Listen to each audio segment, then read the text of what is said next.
Hello everybody, and welcome to the first video of 2025.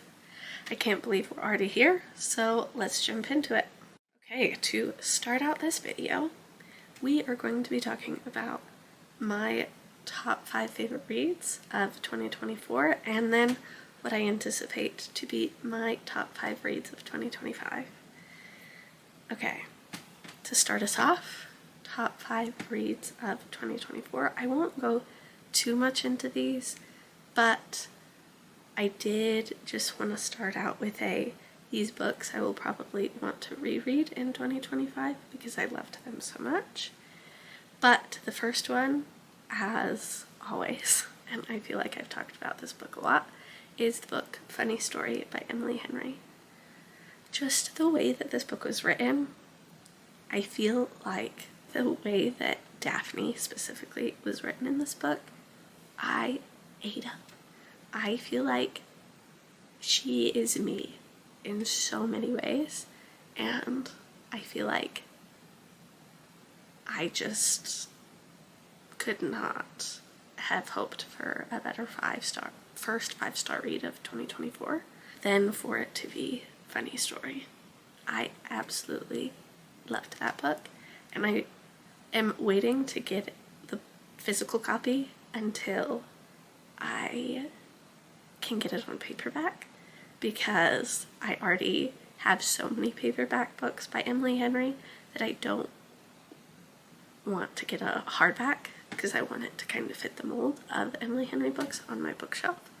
So I am very excited and anticipating the paperback version of this book greatly for my bookshelf, and so I can also use that time to reread it. My next highest rated in 2024 is Tom Lake by Anne Patchett. I don't know what it was about this book, but I loved every minute of it. I think it also helped that I feel like the audiobook, which I listened to for this read, was so well done. The way that nostalgia is portrayed in this book, the language of how it was written, the deep and rich exploration of memories. I also loved that the characters were layered and complex. I feel like with some of the other books that I read this year, they just were very two-dimensional, and I loved that you could see the complexity of human in this book. I also just, the way that the storytelling was done in this book, I think was very unmatched for me in a lot of the other books that I also read this year. So the third book is Yours Truly by Abby Jimenez. And I feel like with the humor and wit in this book and the relatability of the different main characters and the themes of just like healing and hope, really, I think are the things that just make it so lovable and so enjoyable. And I feel like that's the reason why so many people are talking about it, is because of those different small unique qualities that really, I feel like, make it stand out, and especially for me, make the main character stand out, like with Drew, because I feel like a lot of MMCs just aren't written like he is, and I feel like there is a certain reliability of like, I could find somebody like this in real life, whereas some MMCs, I'm like, I love this, but I don't know that I would actually be able to find these qualities in someone in real life. And I feel like that's what makes this book so unique to me, and I feel like stand out amongst other romance books. Okay, so another book that I want to talk about is the book Love is a Mixtape by Rob Sheffield. I absolutely loved this book, and I feel like this book is more so biography / autobiography, but I do think that this book is a book that I am happy to have on my bookshelf, and a book that I'm glad that I read, because I feel like this book portrays so much within it, but in such a way that it almost doesn't feel autobiographical. And there's a reason why I kind of stay away from biographies, is just because they're a little bit dense and harder to get through. But this book, I feel like, has a lot of good things about it, like the nostalgia and the power of music, having the mixtape be sort of this symbol for connection, the power of personal storytelling, and just the ability to have musical curiosity and discovery, and relating it back to big life events, because we all tend to remember certain songs that we're playing in a big moment, or have songs that kind of were a turning point for us, and I feel like music really does that, and I feel like this book is a beautiful portrayal of that. Okay, so the last book that I want to talk about before I get into the rest of this video is the book One Day by David Nichols. I absolutely loved this book, mostly for its sense of realism. It didn't give you the neat and tidy, perfected ending. It didn't give you the neat and tidy expectations. And I feel like that's part of the reason why I loved it, is because it wasn't neat and tidy. It gave a true sense of life and life's imperfections, and the people that we love and their imperfections, and the people that we want to keep around and the friendships that we want to keep around, even through the craziness of life, and how life doesn't give you that happy ending sometimes. And it's okay that maybe books sometimes don't necessarily give you those happy endings, but it can still be a good book and still teach you a lot about life and still be written and portrayed so well. And I think that's one of the biggest things that I loved about this book. And I feel like another thing that I loved about this book was the universal themes of love and friendship, and how there are certain complexities that come with friendship that sometimes you don't necessarily expect to come, and yet you're still in tune in these different moments to want to see the best for people and see the best for the people that you have in your life. Okay, so the first book on my most anticipated reads for 2025 is the book Out of the Woods by Hannah Bonham Young, and this is a book about Sarah and Caleb Linwell, who are high school sweethearts, have been together forever, who got introduced in Out on a Limb by Hannah as well, and they are high school sweethearts. Essentially, throughout this book, Sarah is trying to find herself, and along the way realizes how much she relies on Caleb, and she kind of wants to find herself. So this is a journey of them in their marriage, trying to figure it out, make it work, while also learning how to stand on their own individually. And it kind of goes through how they make it work, and if they make it work. And I am really excited for this book. I fell in love with them in Out on a Limb when Win and Bo were falling in love and going through their own journey. So I'm excited to see how Sarah and Caleb play out in their journey, and to see if Win and Bo make an appearance in their book, or if it'll just kind of be the two of them fighting these different battles in order to either get stronger and make their marriage last, or see them break up. So I'm excited to see what happens there. That book comes out this month, so not too much longer of a wait for me. So I'm excited to see where that book goes when it comes out.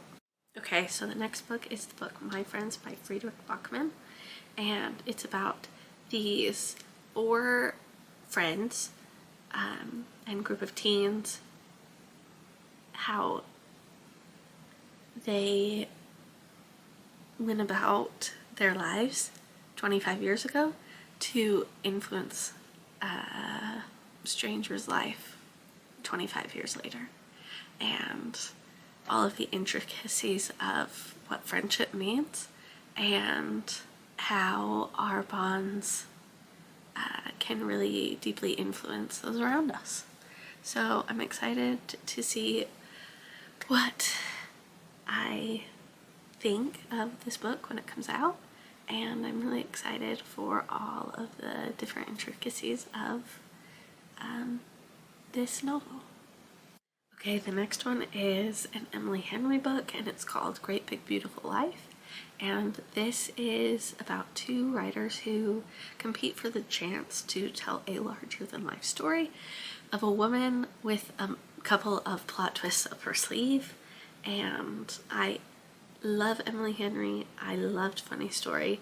I was a little bit disappointed in some of her other books that I also read last year, but I'm really excited for this one, and I'm excited to see how it measures up between all of the other books that I've read of hers so far.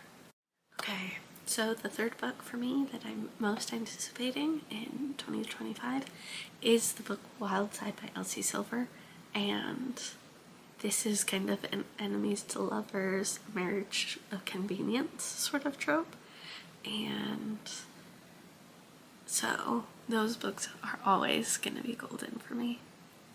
And I have read all of Elsie Silver's books up until this point, so I'm all caught up. I'm excited to see kind of how it fares against the others and to see how she does this sort of version of an enemies to lovers convenient marriage sort of trope. Okay, the next one is the book Rewind It Back by Liz Tomford. This is Rio's love story and the last book in the Windy City series, which honestly I'm really disappointed that the Windy City series is ending with Rio, because 1, I want it to go further, but 2, I really want Reese's story. And so I feel like with me wanting Reese's story and me being sad that it's ending with Rio and just ending in general, I am a little torn, and I feel like it's going to be a little bit bittersweet for this particular story because I'm not ready for that series to be over, and I really just want it to go on forever. So we'll see how it goes, but with that book in particular, I'm very excited to finally see Rio get his love story.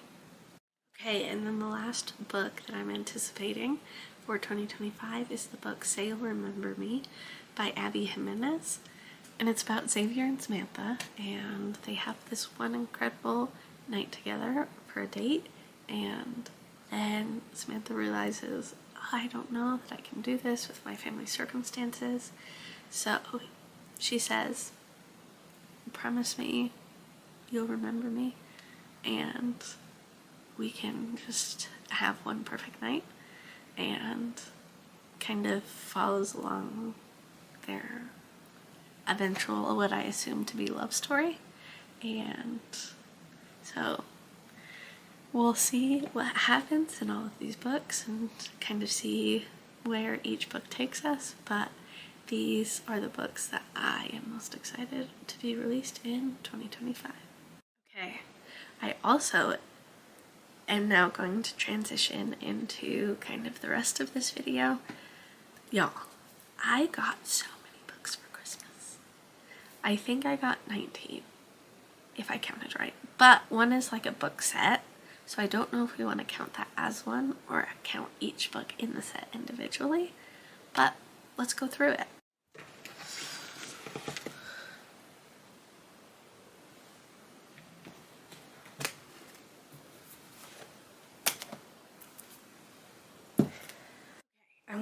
rapid fire these, so I won't be going into too much detail on each of them.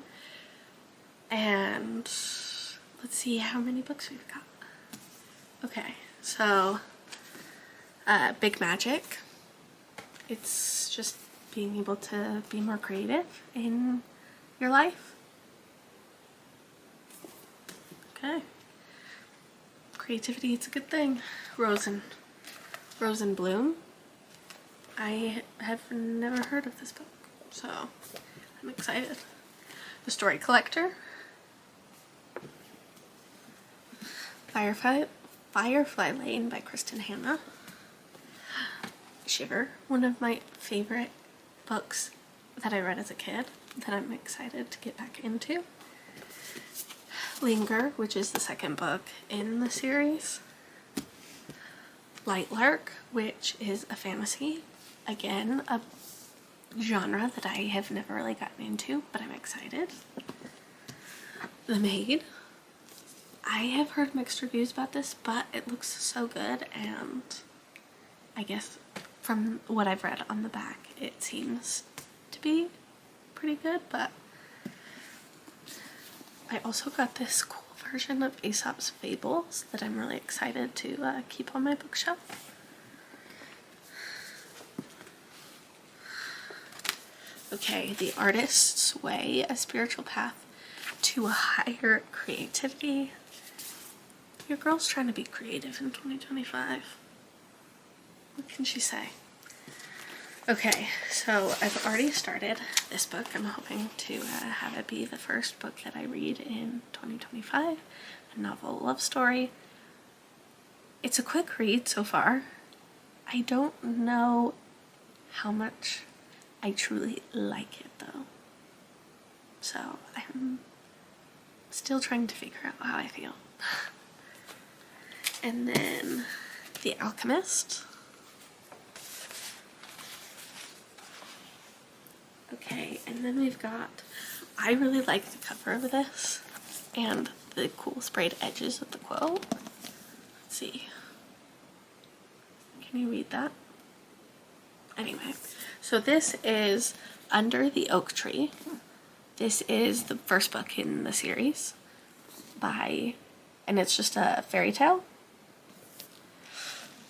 And another one that I'm excited about, another genre that I am not into, so.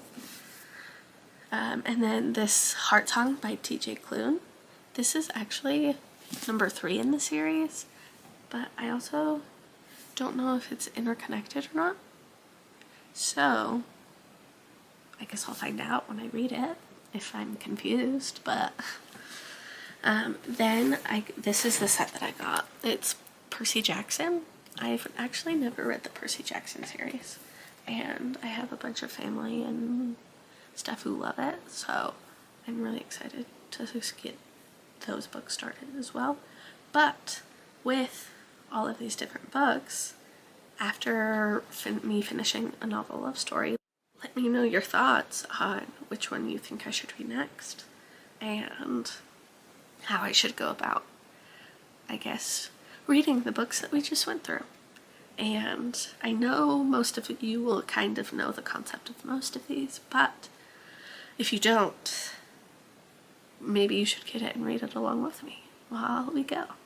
And hopefully I'll be able to get to my 40 books by the end of the year. Also, I think in my last video I talked about one book that I soft DNF'd in 2024 that I wasn't sure if I wanted to have come into 2025 and to have me finish or not.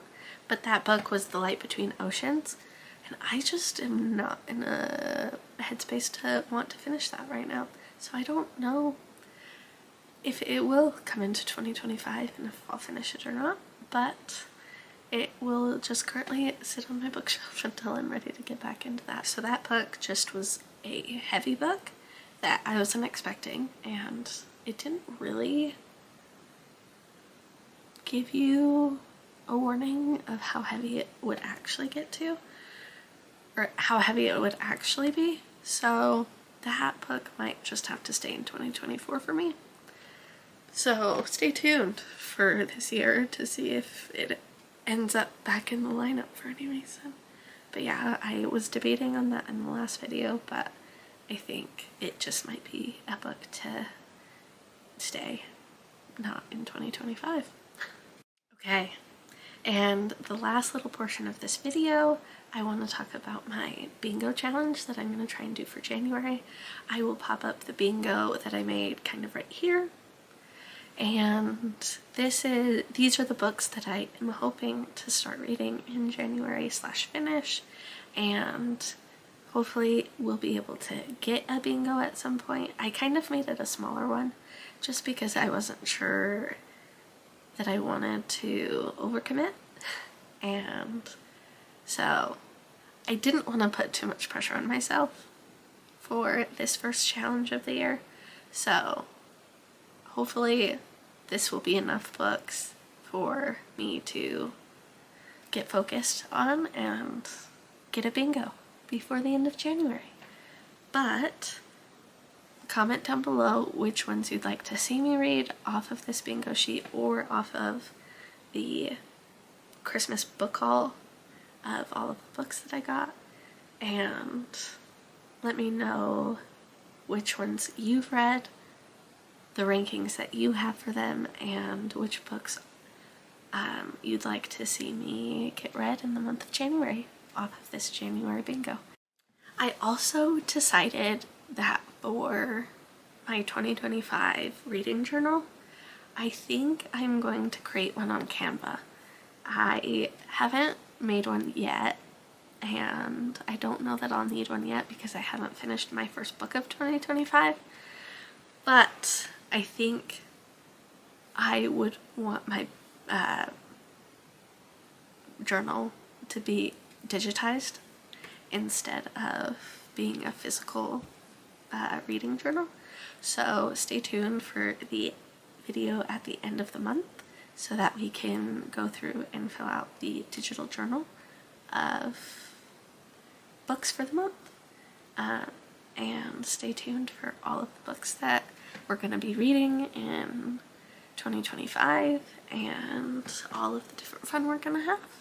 But thank you so much for watching and for being here, and I'm stoked for 2025 and all of the fun that we're going to have. But if you liked this video, please like it, subscribe, and make a comment down below of your favorite part of the video, your favorite book that you saw in my book haul or for the January reading, and comment down below how many books that you think I am going to be able to get read in the month of January.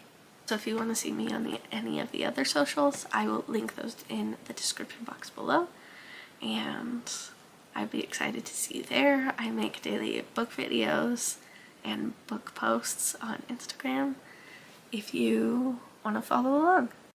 But until next time, have some happy reading and take care.